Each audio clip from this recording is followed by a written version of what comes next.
आज की क्लास में सभी का स्वागत है। आज हम ठोस अवस्था के अंदर जालक ऊर्जा एवं बॉर्न हेबर चक्र, lattice energy and Born Haber cycle के बारे में चर्चा करेंगे। यह बहुत ही इम्पोर्टेंट टॉपिक है। यह विश्वविद्यालय परीक्षा में इसमें से क्वेश्चन लगभग हर वर्ष पूछा जाता है। जब किसी क्रिस्टल में आयनों की जब पैकिंग होती है, जब क्रिस्टल बनता है आयन से मिलकर, धनायन तथा ऋणायन से मिलकर जब आयन बनता है, उन आयनों की जब पैकिंग होती है तो उसमें कुछ मात्रा में ऊर्जा मुक्त होती है। अपन जानते हैं कि अगर कुछ आयन अगर पैकिंग होगी तो कुछ आयनों अगर जब पैकिंग होती है तो कुछ एनर्जी रिलीज होती है। उसे ही हम लैटिस एनर्जी कहते हैं। मतलब जब आयनों की पैकिंग होती है, जब आयन जब बनते हैं, उस समय जो एनर्जी रिलीज होती है वह लैटिस एनर्जी कहलाती है। पृथक पृथक आयनों को संयुक्त होकर एक मोल आयनिक क्रिस्टल बनाने में मुक्त ऊर्जा को हम जालक ऊर्जा कहते हैं। जैसे कि एग्जाम्पल दिख रहा है यहाँ पर प्लस माइनस प्लस ऊर्जा निकल गई। इसी तरह जो प्लस माइनस था उसमें एक प्लस और आ गया, प्लस एक ऊर्जा। इसी तरह जब प्लस में एक और माइनस आ गया तो प्लस माइनस ऊर्जा। गैसीय अवस्था में एक मोल आयनिक क्रिस्टल बनाने में मुक्त ऊर्जा को ही हम जालक ऊर्जा कहते हैं।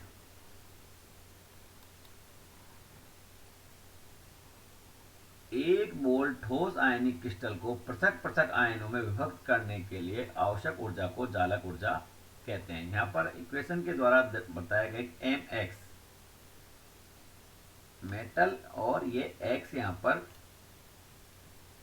किसी क्रिस्टल जो पृथक पृथक आयनों में विभक्त होता है उसको लिया गया है। तो यहाँ पर यह एम प्लस और एक्स माइनस आयनों में पृथक होता है। जब ये पृथक होता है तो जो एनर्जी रिलीज होती है, यहाँ पर जो एनर्जी रिलीज हो रही है यू जीरो को जालक ऊर्जा के रूप में व्यक्त करते हैं। अब जालक ऊर्जा को हम बॉर्न हेबर चक्र की सहायता से आसानी से समझते हैं। बॉर्न हेबर चक्र का हर साल लगभग एक क्वेश्चन पाया जाता है विश्वविद्यालय परीक्षा में। बॉर्न हेबर चक्र किसी आयनिक यौगिकों को बनने की ऊर्जा, तत्वों के आयनन विभव, इलेक्ट्रॉन बंधुता, वाष्पन तथा वियोजन ऊर्जा एवं जालक ऊर्जा में संबंध बताने वाला थर्मोडायनिक साइकिल है। मतलब बॉर्न हेबर चक्र क्या है? अपन बॉर्न हेबर चक्र की बात करें तो यह आयनाइजेशन पोटेंशियल, इलेक्ट्रॉन एफिनिटी, वाष्पन, डिसोसिएशन एनर्जी, लैटिस एनर्जी, इन सब में आपस में एक संबंध बताता है। उसको ही एक थर्मोडायनेमिक साइकिल कहते हैं। किसी अभिकर्मक से उत्पाद बनने में ऊर्जा परिवर्तन सदैव समान रहता है। पूरे चक्रीय पथ में कुल ऊर्जा परिवर्तन सदैव शून्य होता है। अब सबसे इम्पोर्टेंट है NaCl के लिए बॉर्न हेबर चक्र की सहायता से जालक ऊर्जा का परिकलन। सबसे पहले हम इक्वेशन को इसको समझेंगे। यह Na सॉलिड है, इससे क्या बन गया Na गैसीय अवस्था। Na गैसीय अवस्था से क्या बन गया Na प्लस। इसी तरह 1/2 Cl2 है, 1/2 Cl2 से क्या बन गया Cl, और Cl से क्या बन गया Cl माइनस। तो एक Na प्लस, यहाँ जो दिख रहा है आपको Na प्लस और Cl माइनस, ये मिलकर जब जुड़ते हैं तो लैटिस एनर्जी निकलती है और एक NaCl के क्रिस्टल का निर्माण होता है। ये पूरी जो प्रोसेस है आपको इसको ही समझना है। ध्यान किस पे रखना है? इस डायग्राम पे। मतलब Na से Na सॉलिड से Na गैसीय अवस्था में किस तरीके से परिवर्तन होगा, इसमें मतलब क्या अभिक्रिया हुई जिससे ये परिवर्तन हो गया।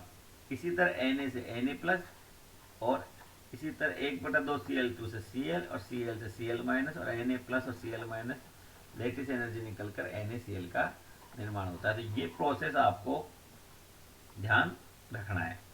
अब अपन एक एक स्टेप की बात करें। यह सभी इनका जोड़ है जो एनर्जी लिख ली, तो इसके लिए 411 किलो जूल प्रति मोल बोन एवर NaCl के लिए प्राप्त होता है। अब सोडियम क्लोराइड बनाने के लिए NaCl बनाने के लिए हम दो भिन्न भिन्न पथ दर्शाए गए हैं। सबसे पहले अपन इसकी टर्मिनोलॉजी की बात कर लें। जहाँ पर S लिखा हुआ है वो है ऊर्ध्वपातन ऊर्जा, जिसको आप कहते हैं सब्लिमेशन एनर्जी। I है आयोनाइजेशन पोटेंशियल, D है डिसोसिएशन एनर्जी,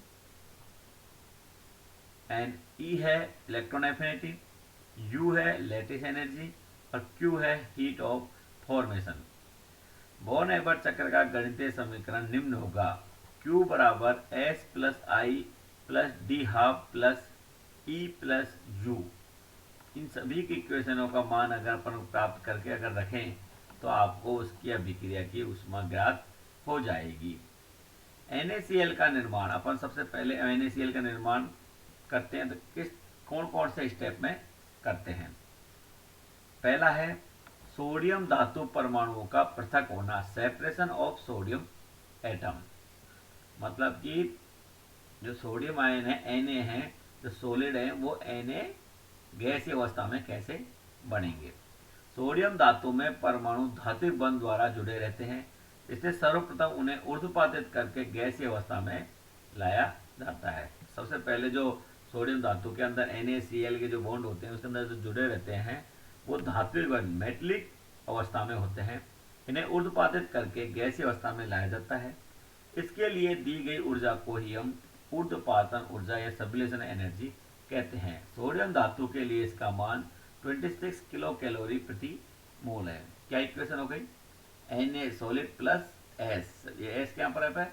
सब्लिमेशन एनर्जी कितनी है? 26 कैलोरी प्रति मोल। तो इस जब विक्रिया इससे क्रिया करती है इतने एनर्जी तो क्या होता है? Nag गैसीय अवस्था का निर्माण होता है।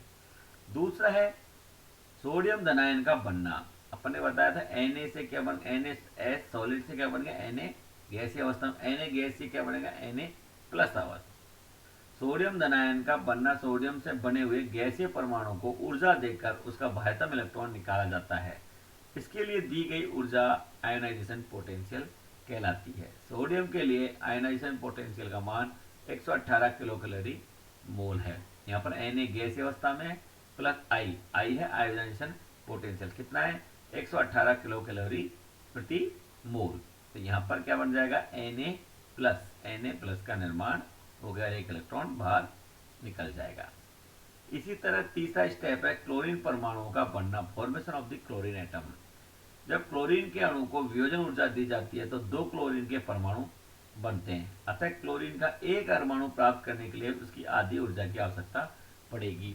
क्लोरीन की वियोजन ऊर्जा का मान 57.8 किलो कैलोरी प्रति मोल है। यहाँ पर कितना है क्लोरीन की डिसोसिएशन एनर्जी का मान? 57.8। और अपन को कितना मोल लेना है? एक मोल ही लेना है, तो इसका क्या लेंगे अपन? हाफ। 57.8 का क्या लेंगे? हाफ। 1/2 Cl2 गैसीय अवस्था में प्लस D/2। D कितना है? इसका हाफ, तो क्या बन जाएगा? Cl गैसीय अवस्था में बन जाएगा। अब है क्लोरीन आयन का बनना, formation of the chlorine anion. जब क्लोरीन का गैसीय परमाणु एक इलेक्ट्रॉन को ग्रहण करता है तो वह क्लोराइड आयन में परिवर्तित हो जाता है।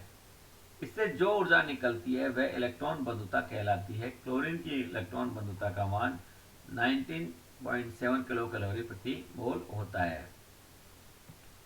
यहाँ पर क्या बन जाएगा? एक इलेक्ट्रॉन निकलकर Cl माइनस क्लोराइड आयन का निर्माण हो जाएगा। अब सोडियम क्लोराइड का निर्माण, फॉर्मेशन ऑफ सोडियम क्लोराइड। जब विपरीत आवेशित सोडियम एवं क्लोराइड, विपरीत आवेशित मतलब है Na प्लस और Cl माइनस आयन एक दूसरे को आकर्षित करके एक आयन युग्म बनाते हैं, इस प्रक्रिया में जो एनर्जी निकलती है वह चालक ऊर्जा कहलाती है। मतलब Na प्लस और Cl माइनस जब जुड़ते हैं तो कुछ एनर्जी निकलती है, वह चालक ऊर्जा कहलाती है। सोडियम क्लोराइड के लिए चालक ऊर्जा का मान 180.4 किलो कैलोरी प्रति मोल है। इस प्रकार कुल अभिक्रिया ऊष्मा 5 पदों के योग से प्राप्त होती है। आपको S भी प्राप्त हो गया, वियोजन ऊर्जा प्राप्त हो गया, आयोनाइजेशन पोटेंशियल प्राप्त होगा, इलेक्ट्रॉन एफिनिटी प्राप्त हो गई और लैटिस एनर्जी प्राप्त हो गई। सभी आपको प्राप्त हो गए। तो इस समीकरण में ये सभी मान पुट करने पर Q बराबर 98.2 किलो कैलोरी प्रति मोल। अतः प्रयोग द्वारा सोडियम धातु व क्लोरीन गैस की अभिक्रिया ऊष्मा का मान 98.2 किलो कैलोरी प्रति मोल है। यह सभी का मान फिट करने पर इसका जो मान प्राप्त हुआ, यह मान प्राप्त होता है। नेक्स्ट है जालक ऊर्जा को प्रभावित करने वाले कारक। नेक्स्ट ई क्लास के अंदर हम जालक ऊर्जा को प्रभावित करने वाले ई कारक के बारे में अध्ययन करेंगे।